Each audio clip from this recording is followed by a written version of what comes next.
विश्ववाणी प्रातः प्रार्थना समय को आपनku स्वागत करूछु।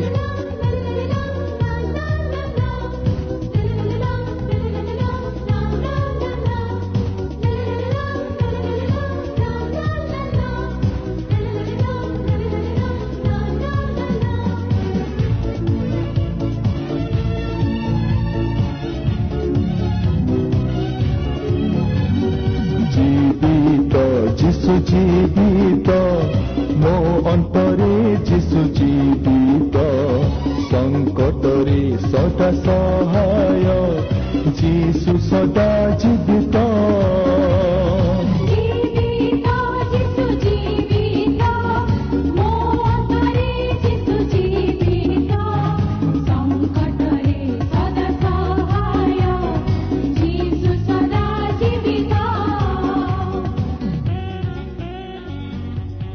आजिर ध्यान निमंते आसंतु आदि पुस्तक 15 अध्याय तार 12 टू 21 पद पर्यंत पठन करिबा।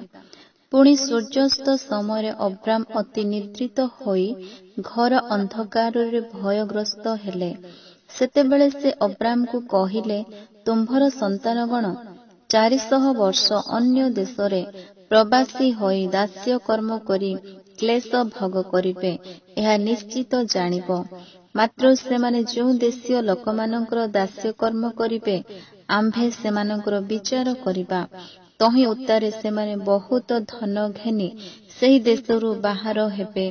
मात्र तुम्भे कुशलरे आपणा पूर्व पुरुष मानंक निकटकु जीव और उत्तम वृद्धावस्थारे कबर प्राप्त हेब।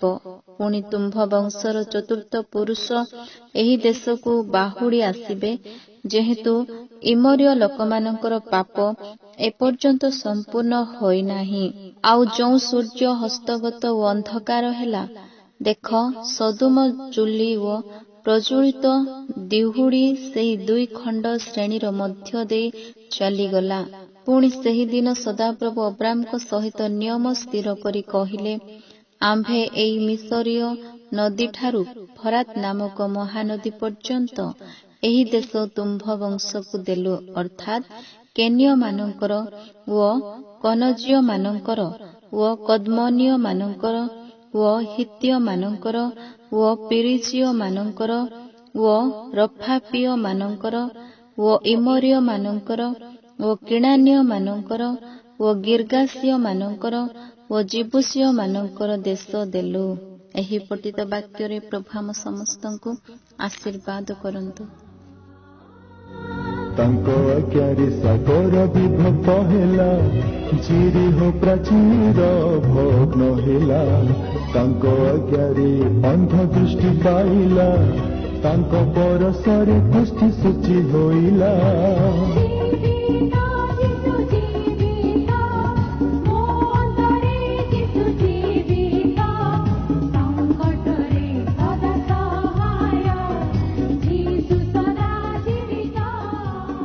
तुमर सेमान हमको धन्यवाद देउछु, गौरव करूछु, प्रशंसा करूछु। तुम्हें जे महान परमेश्वर प्रभु यीशु प्रभात पाई धन्यवाद देउछु। प्रभु तुम्हें सुप्रभात रे प्रार्थना ग्रहण करिवा परमेश्वर प्रभु तुम चन्निकट रे प्रार्थना करूछु, विनती करूछु, अनुरोध करूछु। एई समय रे प्रभु पालक मानक निमंते प्रार्थना करूछु, पृथ्वी रे थिबा तुमरी सेवक मानक निमंते प्रार्थना करूछु। जेते जण अछंती प्रत्येक को तुम आशीर्वाद कर, तांकर परिवार को तुम दया कर, अनुग्रह कर, कृपा कर। शारीरिक दिगरे सुस्थ सबल रख, आत्मिक दिगरे विश्वास, धैर्य, प्रेम रो जीवन दे द्वितीय आगमन पर्यंत तुम जीशुଙ୍କ नामରେ ସେମାନଙ୍କୁ आशीर्वाद कर बोली प्रार्थना करूछु।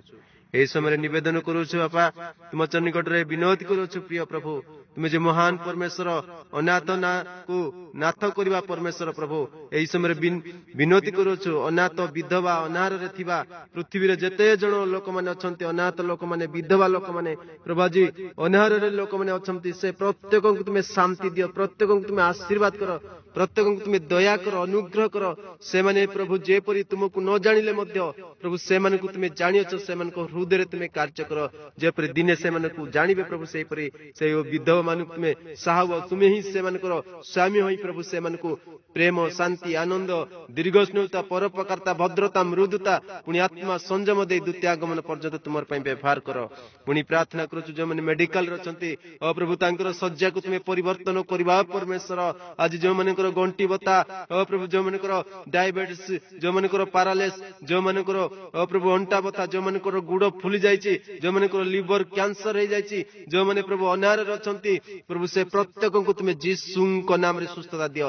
ଯୀଶୁଙ୍କ ନାମରେ ସେମାନଙ୍କୁ ଛୁଅ ବାପା, ଯେପରି ସେମାନେ ସୁସ୍ଥତା ପାଇ ତୁମରି ଗୌରବ କରିବେ ସେହିପରି ତୁମେ ଆଶୀର୍ବାଦ କର। ପୁଣି ପ୍ରାର୍ଥନା କରୁଛୁ ଏହି ସମୟରେ ଯେଉଁମାନେ ରାଜନୈତିକ ପ୍ରଶାସନିକ ପ୍ରଭୁ ସେ ପ୍ରତ୍ୟେକଙ୍କୁ ତୁମେ ଦୟା କର। ପୃଥିବୀରେ ଶାନ୍ତି ଆସୁ, ଶାନ୍ତିର ରାଜ୍ୟ ତୁମେ ଯୀଶୁଙ୍କ ନାମରେ ଗଠନ କର ପ୍ରଭୁ। ଯେପରି ପ୍ରଭୁ ତୁମର ଇଚ୍ଛାରେ କାର୍ଯ୍ୟ କରିବେ ପ୍ରଭୁ। ଯେତେ ଜଣ ରାଜନୈତିକ ନେତା ମାନେ, ଯେତେ ଜଣ ଶାସନକର୍ତ୍ତା ମାନେ ଉତ୍ତମ ରୂପେ ଶାସନ କରିବେ ପ୍ରଭୁ, ସେହିପରି ସେମାନଙ୍କୁ ବୁଦ୍ଧି ଜ୍ଞାନରେ ପରିପୂର୍ଣ୍ଣ କରି ପ୍ରଭୁ ତୁମେ ସେମାନଙ୍କୁ ଆଶୀର୍ବାଦ କରୁଛ ବୋଲି ଧନ୍ୟବାଦ ଦେଉଛୁ ପ୍ରଭୁ। ଏହି ସମୟରେ ବିନୋଦ କରୁଛୁ ଯେଉଁମାନେ ପ୍ରଭୁ ଆଜି ପରିବାର ମଧ୍ୟରେ ପ୍ରଭୁ ବୈବାହିକ ଜୀବନରେ ସେମାନଙ୍କ ଅନାଥ ହେଇଛନ୍ତି ପ୍ରଭୁ, ବିବାହ ଜୀବନରେ ପ୍ରଭୁ 10 ବର୍ଷ 5 ବର୍ଷ ସେମାନେ ପୁତ୍ର ସନ୍ତାନ ପାଇନାହାନ୍ତି ପ୍ରଭୁ, ସେମାନଙ୍କ ନିମନ୍ତେ ପ୍ରାର୍ଥନା କରୁଛୁ ପ୍ରଭୁ। ସେମାନଙ୍କର ଗର୍ବ ପ୍ରଭୁ ରୁଦ୍ଧ କରିଥିବା ଦ୍ୱାରକୁ ତୁମେ ଯୀଶୁଙ୍କ ନାମରେ ଖୋଲି ଦିଅ ପ୍ରଭୁ। ସ୍ୱର୍ଗର ଦ୍ୱାର ସେମାନଙ୍କ ପାଇଁ ଉନ୍ମୁକ୍ତ କର ଏହି ସମୟରେ। ଆଉ ସ୍ୱର୍ଗରୁ ଥାଇ ସେମାନଙ୍କର ପ୍ରାର୍ଥନା ଶୁଣି ସେମାନଙ୍କୁ ଆଶୀର୍ବାଦ ଢାଳ, ଯେପରି ସେମାନେ ପ୍ରଭୁ ପୁତ୍ର ସନ୍ତାନ ପାଇ ତୁମରି ଗୌରବ କରିବେ। ସେମାନଙ୍କ ନିମନ୍ତେ ପ୍ରାର୍ଥନା କରୁଛୁ। ସମସ୍ତଙ୍କ ହୃଦୟରେ ତୁମେ କାର୍ଯ୍ୟ କର। ଆଉ ଏହି ପ୍ରାର୍ଥନା ଶୁଣି ସମସ୍ତଙ୍କ ଜୀବନ ତୁମେ ପୁତ୍ର ସନ୍ତାନ ଦେଇ ତୁମରି ଗୌରବ ନିମନ୍ତେ ତୁମେ ବ୍ୟବହାର କର। ପ୍ରାର୍ଥନା କରୁଛୁ ବାପା ପ୍ରଭୁ ଯୀଶୁଙ୍କୁ ଗ୍ରହଣ ନ କରୁଥିବା ଲୋକ ପ୍ରତ୍ୟେକଙ୍କୁ ତୁମେ ଆଶୀର୍ବାଦ କରି ତୁମରି ଗୌରବ ନିମନ୍ତେ ବ୍ୟବହାର କର।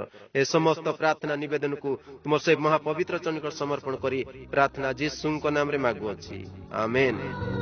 ତୁମକୁ ନ ଛାଡ଼ି ପଛେ ଚାଲିବି, କହିଛ ମୁଁ ନିତ୍ୟ ସମ୍ଭାଳିବି। ମୃତ୍ୟୁ ପରି ମୋତେ ସ୍ୱର୍ଗରେ ଗ୍ରାହ୍ୟ କର ପ୍ରଭୁ। ପ୍ରିୟ ଭାଇ ଓ ଭଉଣୀଗଣ, ପ୍ରଭୁ ଯୀଶୁଙ୍କ ନାମରେ ସମସ୍ତଙ୍କୁ ଶୁଭେଚ୍ଛା। ଆପଣମାନଙ୍କୁ ଏହା ଜଣାଇ ଆମେ ଅତ୍ୟନ୍ତ ଆନନ୍ଦିତ ଅଟୁ କି ଆପଣମାନେ ପ୍ରାର୍ଥନା ପାଇଁ କୌଣସି ମୁହୂର୍ତ୍ତରେ ବିଶ୍ୱବାଣୀ ପ୍ରାର୍ଥନା କେନ୍ଦ୍ରର ଟୋଲ୍ ଫ୍ରି ନମ୍ବରରେ ସମ୍ପର୍କ କରିପାରନ୍ତି। ଦୟାକରି ଆମର ଟୋଲ୍ ଫ୍ରି ନମ୍ବର ଲେଖି ରଖନ୍ତୁ 180027003333।